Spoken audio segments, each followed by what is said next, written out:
Larry, well, you got a sports hat on there as well? What do you got other than a cold? I got a cold and I'm too lazy to look good, which is hard to do even if I felt good. Baby, you don't have to try to look good. You look good. So I'm going as Larry's, is. listen, Can't shave and Larry's the prince. yeah, That's but you got the oh, Yankee look, there hat. you go, Joe. Hey, Good job. guys. What is that? Is that Kansas City, Joe? It's Buckeyes. Oh, Ohio State. Okay. Oh, Yeah. wow. And we're still stuck in our college years back here in Ohio. Listen, we all Well, we are try to days. hang on to success, and that's where we find it, Two things top of mind. One, there have been several questions coming from the community and from various sources. It's interesting. EOS Firefly is pumping a lot of marketing money in there, and EOS is marketing like they do. And so we're running into EOS a lot in our engagements, right? And I wrote so Vince Mastrovito is in a business that has an EOS implementer, and they're listening to Vince, as they should, and they're saying, okay, well, how does this mesh with our EOS, what we're getting out of EOS? And I wrote an email based on a conversation I was having with Vince that I will post in the community, talking about qualitative versus quantitative, an inside perspective versus an outside perspective, right? How are we doing versus how are we doing compared to the market? What is the market doing? What are best practices? Okay. So that's cool. And I will make that available in Business Advisor tools. Then this morning, Joe, you get a gold star for sharing the Q Vistage CEO report. Bloody fascinating. And I'm going to read, guys, I'm going to read. It's crazy. It's crazy. Is that posted in Circle? It's not yet, but it will be. Analysis of input from 1,511 CEOs, so statistically significant. Q3 2023 in the CEO Confidence Index revealed that while remember our internal external EOS versus Growth Drive? While internal processes can be a source of strength, many are in fact a source of weakness. If these processes were handed down through generations, for instance, they're unlikely to be tuned to the dynamics of today's business environment. Gold star.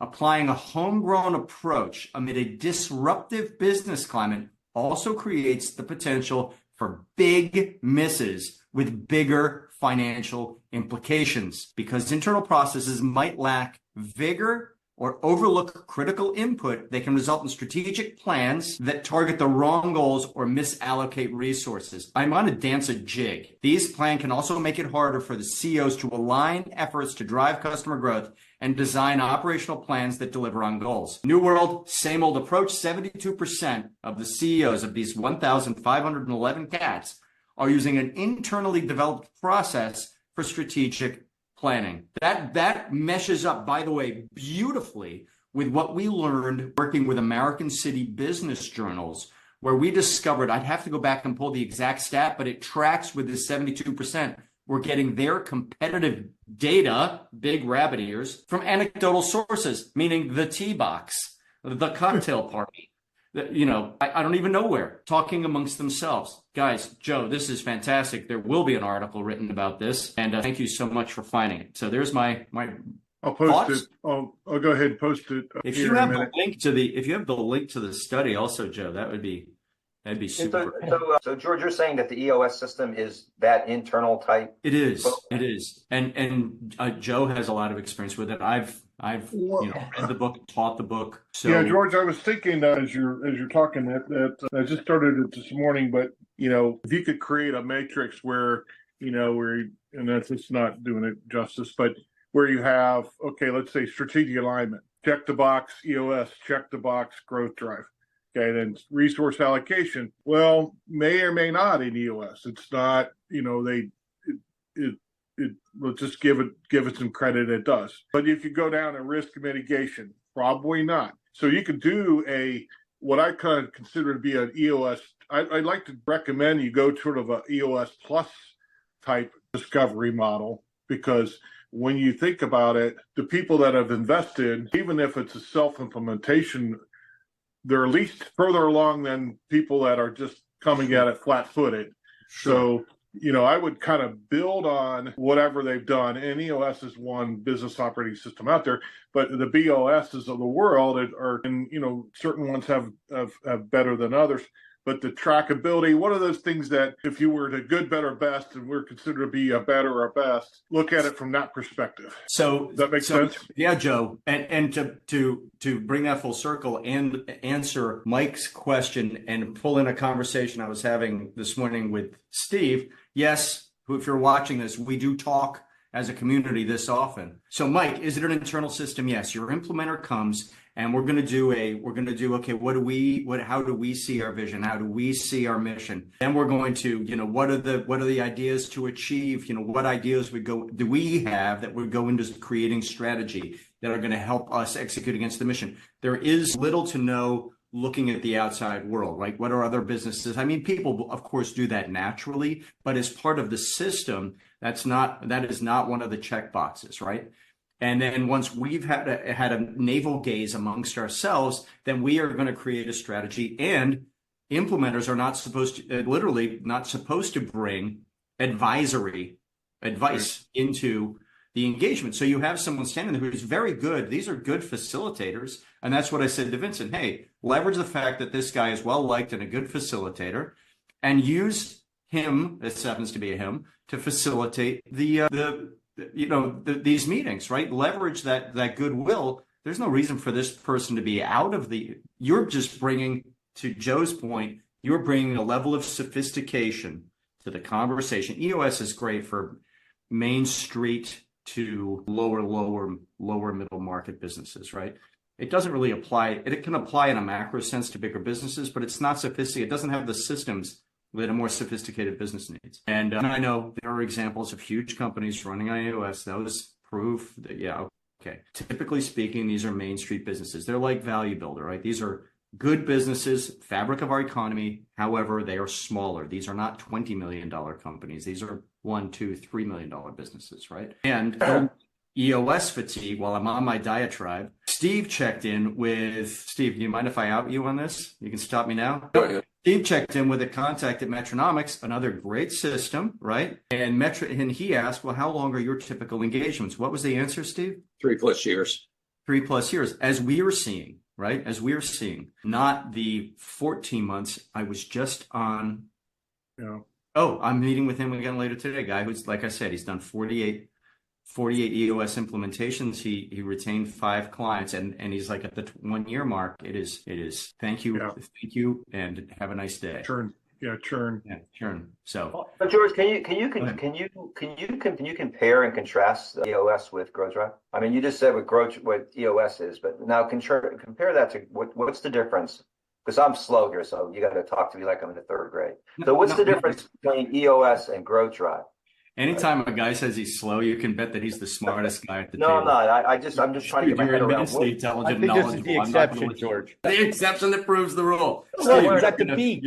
He has waves. Who would stay focused being at the beach like that? Yeah. Okay, just to play off of that, I'm not too sharp, but to answer Michael's question, I'll take a crack and then you have at it, George. EOS is simply an operating system. It doesn't tell you what you ought to be working on necessarily. Growth Drive tells you what you ought to be working on. There you go. Yeah, we define the rocks. You bet. Yep. We define the rocks in the context of the private capital markets, right? Yep.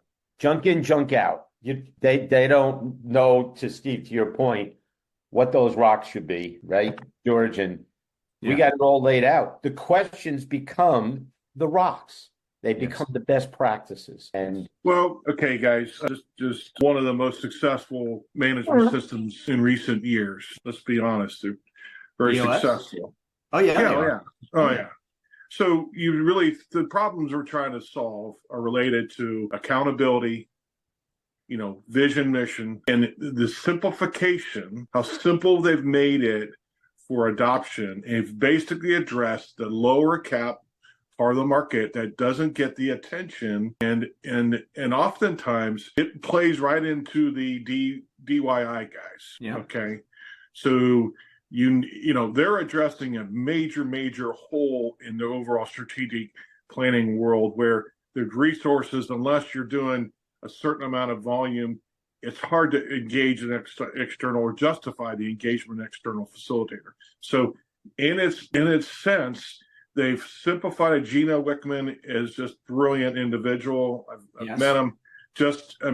Fantastic And what they have is a rudimentary way of getting things done. Now, what I'm suggesting that we focus on is the EOS Plus product is that when the circle around the table gets dry of ideas of where we should go, and it's typically, I have a buddy, I have a friend, I have somebody at country club that I want to, let's go this direction because I have a relationship. That's the easy route versus the CEO getting the diet of information from us saying, really you need to double down on that particular market. And don't believe your sales guys that say that, they've overturned every stone, because your best investment is to double down into that particular segment and really drive that home.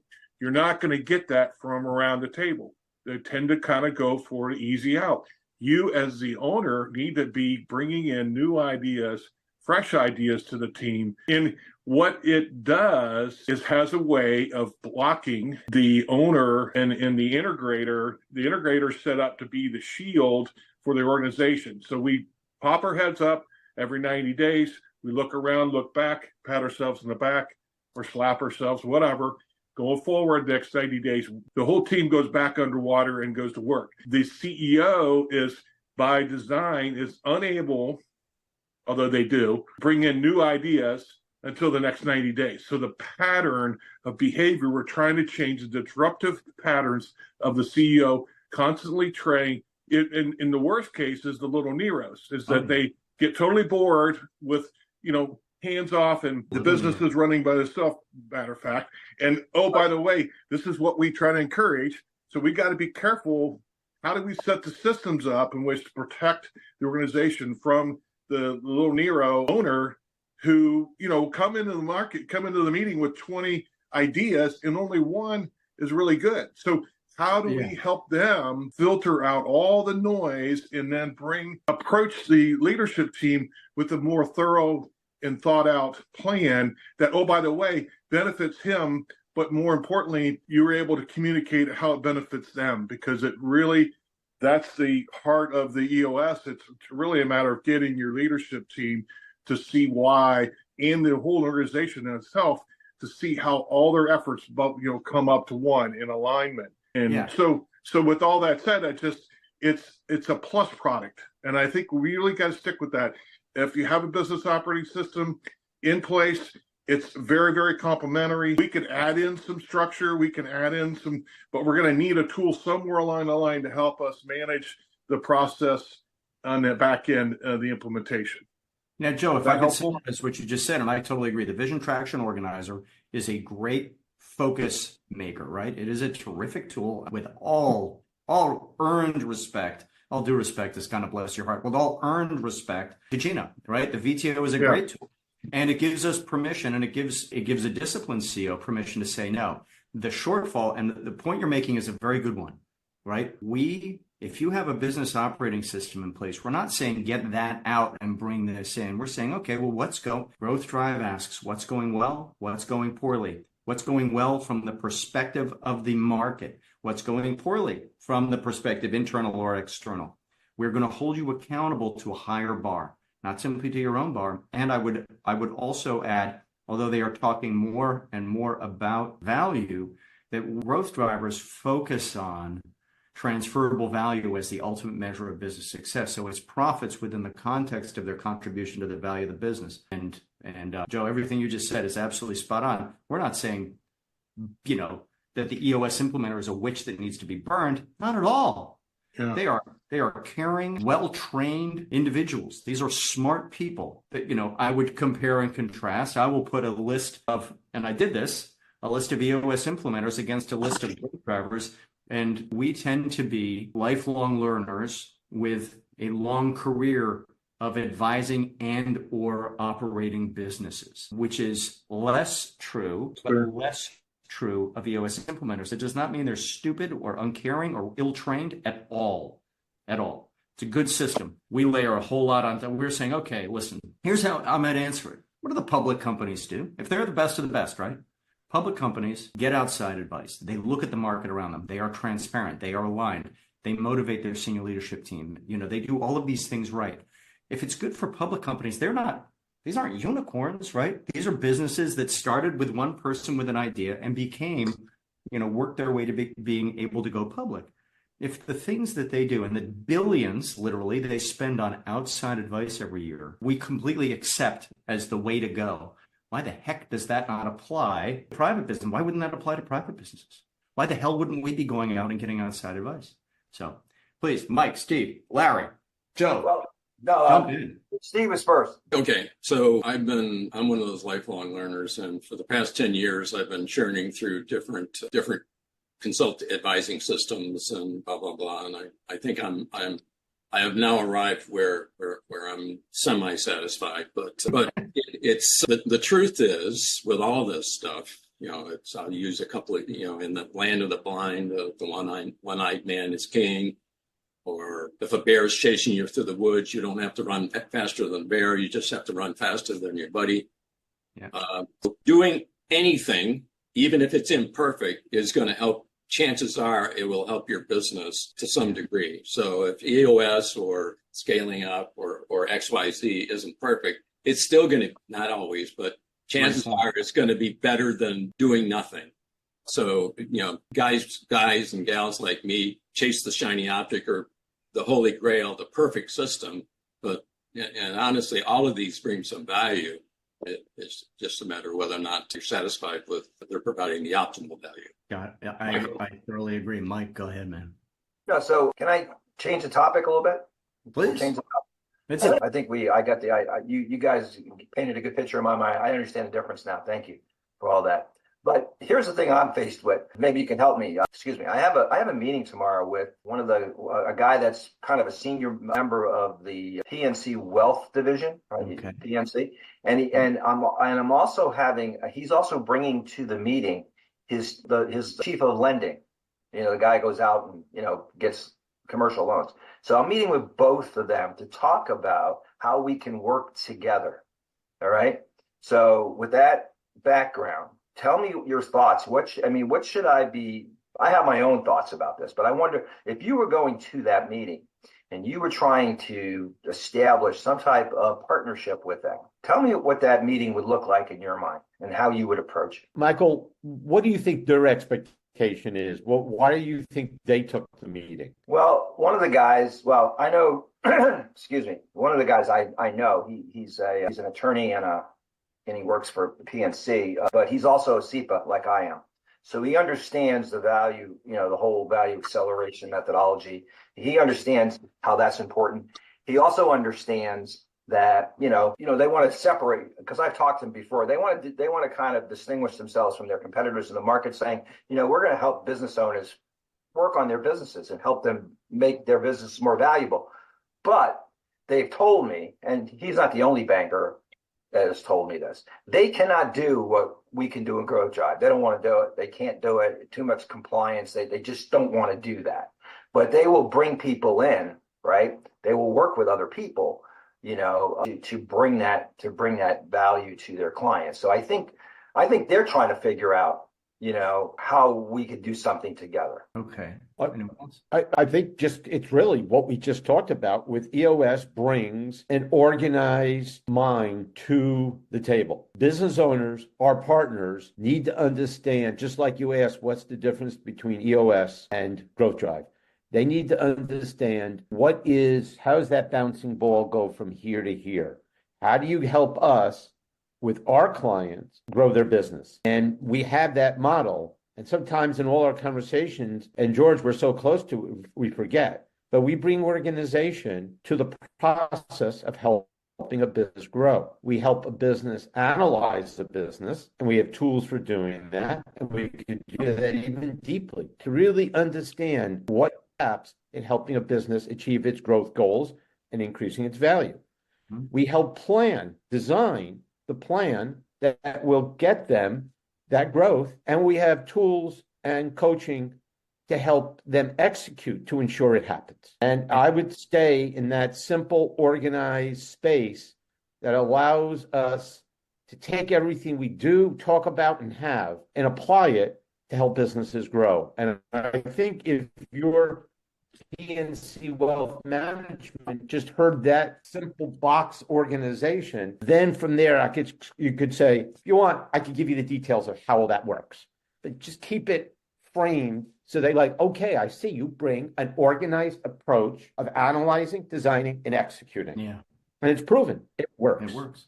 That's my little soapbox. Yeah, and I would agree and amplify on that is, I would, in this meeting, I would stay with why. Like, why do you guys want to do this? Why is this important to you? And because to the extent that we can resist getting into our process, the what we do and the how we do it, and we stay with why it's relevant to their goals, that first meeting can be, and then we can get into their tick list. Steve, fire away, man. By the way, I'm primarily an observer, but I'm part of a group in the UK that are birthing a business, and they're one of the initial participants in the birthing process was the leading bank in the UK for small business, and like the folks you're talking to, Michael, they're interested in making loans, and this entity that's being birthed is going to work with business owners to help them be more successful and be better able to qualify for funding. So I think the other reason why they're getting, a lot of these banks are getting into the exit planning world, right? They're getting their SEPA designation is because they want to be thought of and they want to be sitting at the table, right? When the monetization event occurs, right? And we talked about this before, right? And I just heard Chris Snyder speak up in West Palm Beach last week. And the Exit Planning Institute did a national survey of business owners. And guess who's the number one most trusted advisor today to business owners? CPA. No, not anymore. We went from, I'll say we because I am one. We went from first to third. You know who's number one now? Wealth planners. Advisor? Wealth managers. Wealth managers. They catapulted themselves to number one. Thank you, stock market. Yeah. Well, Who was number two? I asked him that. I go, well, who's number two? And he said, I've forgotten, but I'll get back to you. He didn't know who number two was, but he did make a point that CPAs have dropped from 1 to 3. And I think the reason he thinks that is happening is because CPAs, first of all, are, and George, you know this, first couple paragraphs of your book, right? I mean, they don't have most of them aren't very proactive. They're not thinking about, helping businesses grow. I mean, they're compliance. Most of them are compliance oriented, which is important.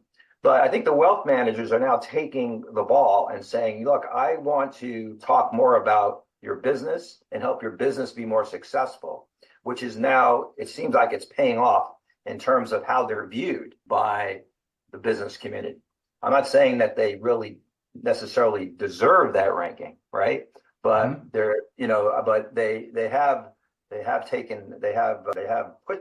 basically placed themselves in that position based on this survey, this national survey that Snyder did. And it's pretty interesting. It is. Okay, well, that's good stuff. So you would stay away, and this is me because I'm a technical nerd in some regard. I would for this meeting, I'm not going to show them clarity. I'm not going to show them the process. Just stay away from it. And just talk about, I would be doing discovery of your own, Mike. Like what would you like your role to be with business owners? How long do you want that? How do you view the monetization event? Is it important? How would you describe? I'm staying away from yes, no questions. How would you describe the importance of being relevant to the growth of their business? Those types of open questions. And Mike, my objective, this is being recorded. I can cut this part out if you'd like, but the reality is they have a why. It's Larry's point for taking this meeting. And the better you understand why they're motivated to have this meeting, the better off you're going to be. And, a point that might be made, either overtly or subtly is that you believe in collaborating with, you honor their role, and you personally believe in collaborating. So this isn't a referral where you just hand them off. I intend to brief you, at certain key points during the process so that the client knows that we are talking about them and that you have, that you and I are aligning our work together. Because it won't take long for you to uncover owner-based planning opportunities, right? For you to uncover, a host of things and to elevate the client's perception of PNC as a brand and the brand's relevance and impact on their lives through your work. That makes sense? I'm writing it all down. It's really good stuff. Really good So stuff.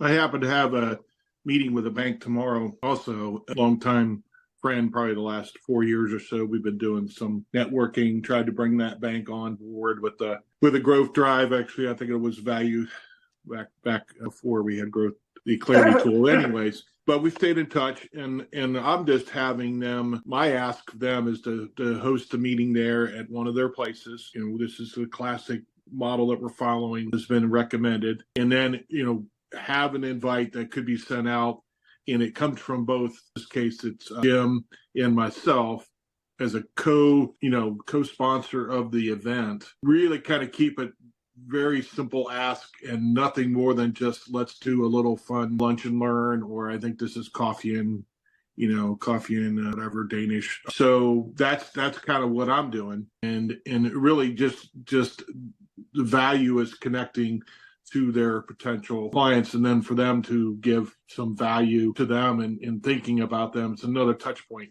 It's like a pair of tickets to a ball game. Just another touch point. Say, hey, we got a resource. The other thing we're going to do is get in front of the other bankers and present the presentation, so they kind of have an idea what's going to be talked about, so they can promote it among their.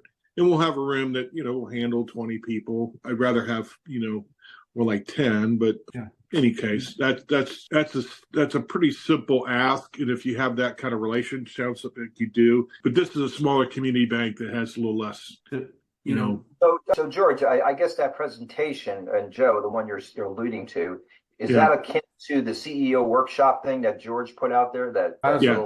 Same thing. Okay. Same exact thing. Yep. Okay, gotcha. Yeah. So, Mike, what's your takeaway? That was good, Joe, as a reminder for the workshop. And there's different ways of approaching that type of interaction. In your case, Mike, for tomorrow, what's your takeaway and approach? Well, I think overall, I'm going into this kind of looking at this from my perspective as kind of a discovery conversation. Like, good. What are they looking for? What is it that they're trying to accomplish for themselves, and trying to ask questions around that.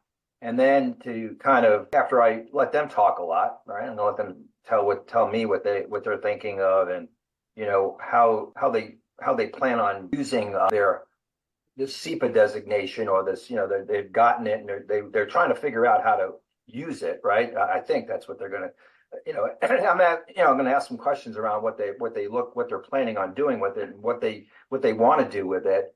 But then I'll ask them, well, what in the process can't you do? And I think that'll lead them to what I'm going to tell them, is that, I can help you, and I can collaborate with you, right? And I bring an organized mindset to the table, which will help your business owner clients, help them grow, and not only help them grow, but I can help them plan, develop, and also bring other tools like coaching to make those growth plans a reality. So I think it's a good partnership, and they will be, I'm not excluding them, right? I mean, they're going to be sitting with me along the way, because, it's, first of all, it's their client. And secondly, I need their input, because when we go through this process, if a client says, yeah, I want to grow more, well, usually growth means I need more cash, which also means I may need more commercial lines. I need a bigger line of credit. Mm-hmm. Or I need more bank resources, right? So it feeds them a lot of business as well. And that's why I think the lending guy is coming to the meeting, because I've talked to this other gentleman before, and he says, Mike, the people who are closest to the business owners in our bank are the lending people, right? They're out there every day talking to business owners. They have a closer contact than the wealth management people do. Usually they get referrals from the lending people, right? They refer their clients to wealth management. It's not the other way around. So these lending folks are the people on the ground. They're the ones who are dealing with these issues every day, right? Important to understand, to see if you can get an understanding of, having watched a few of these, would have initial excitement and they go sideways. It sounds like you have some really good ingredients. Understanding who's going to drive the bus, right? The lending guys, the bank has production expectations of their lending professionals, and those production expectations are their primary focus. And to the extent that we can help them meet that production, their quota, great. To the extent that this may detract. So what has happened in the past, if I can generalize, is a meeting with someone at a fairly high level in the bank. But then when that person goes for sign off up a level or two, it gets killed because it is misperceived as a distraction from quota. And I know I just said a lot there, but how do we complement them? The wealth planners, the lending pro, how do we complement their missions from the perspective of the bank? That big, Larry, I see you nodding your head up. Yeah, no, my son does this. This is what he does for Bank of America, right? Bring in fresh money, and number one goal is new money through loans, but very discriminating at Bank of America. And so my son Ryan, he has to understand what's the revenue, what's the EBITDA, what's the trend, what are their plans.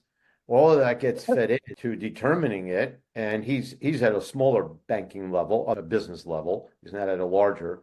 So might be smaller than 5-10 million. He's that and below. But all this plays in, and we talk about it. If he has, and it's by industry too. You take dental and medical, they're more likely, Bank of America, to give a loan, lower risk. You take a store owner, higher risk, restaurant, higher risk. Chances are 1 in 20 you're getting a loan if you're just another restaurant looking for a loan. So I think there's an opportunity here to help the wealth managers, and that's who I'm focusing in on, Mike, as well, the wealth managers, right? And private banks that marry up with that. I think there's an opportunity to connect all those dots to really collaborate with them. But they're cautious. And what I've learned is just the last thing is they don't move quick. So the conversation you have tomorrow can be the first of months of conversation. I realize that. Yeah, I realize that. Because the last time I talked to this guy to get this meeting was 2 months ago. Yeah. And now finally he got the meeting set up because he told me, I got to get you to sit with our head of lending, because in his mind, that's where the contact to the business owner is primarily in his bank. There you go. The lenders. And he goes, Mike, I get referrals from the lending part of the business. That's how I get my referrals. So if anybody's going to push this and make this happen, it's going to be the lenders. And then I guess the question I have to answer for them is, well, what's in it for them? And I guess it goes back to, how is it going to help them meet their goals? To put it in blocking and tackling. So I made there was a module of an exit planning discussion that I made. And so you can go do the equity planning thing and come out that to get to the goal, you need like 98% growth rate. Right. Well, chances are that's not practical. Right. So then the other alternatives is you can't do it organically, so you have to grow by acquisition. So an astute advisor is helping position and improve the business such that they will qualify for a loan to do the acquisition to permit them to reach their equity goal when they want. So there you are. I mean, Right. So by helping their businesses who want to grow, by helping them grow, accomplish that growth, there's going to be business for them. They're going to borrow money either to finance internal growth, because they probably need bigger lines of credit. They may need equipment lines of credit to buy more equipment, and they may need acquisition lines of credit to buy other businesses. So it's a win-win-win for them. And then the ultimate win for the wealth management side is the monetization of that, because now they're sitting around the table, and when the person does sell at some point, they're there. They're not going to be pushed out by the investment banker, bringing his favorite money manager to the table. So yeah, good points. And also, if the business if you can really get the business cranking, then in theory they're throwing off cash to put in their investment account. They don't have to wait for the monetization of that. Correct. And then also the bank, and I've seen this, right? We all seen this. The bank also helps them set up 401ks, all kinds of other tax deferred, deductible savings, where 401k profit sharing plans, the bank has those, is managing that money. If they haven't set it up, they're managing that money.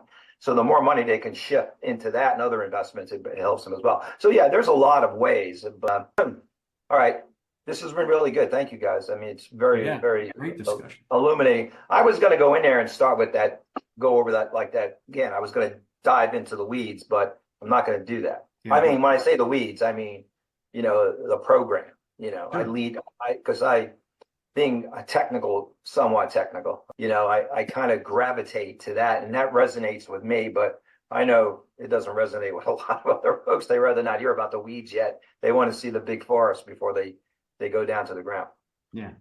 But thank you for all your input. It's great. Sure, man. One idea, and this is what I've been able to do with influencers, is take one client that they know really well and have them go through Yes. at least the first Clarity One, just the abbreviated version. That kind of helps give them a feel for what kind of information we're feeding back to them. Yeah, that's a great point, Joe. And we totally advocate that. If you're sitting down with a wealth advisor, hey, listen, let's take a client you know well, and let's just here's the type of information we're going to develop and the type of conversation we're going to have, right? And then, especially with a wealth advisor, I wouldn't do this, Mike. This is not a delta to your first meeting. This could be a second meeting. We're gonna do some equity value planning. We're gonna look at establish a horizon for hitting a value point, tie it back to profit goals, etc. To run a pro forma. Yeah, that's a great point, Joe. Guys, I'm gonna drop in 2 minutes, but you please feel free to stay on. You're in a great conversation.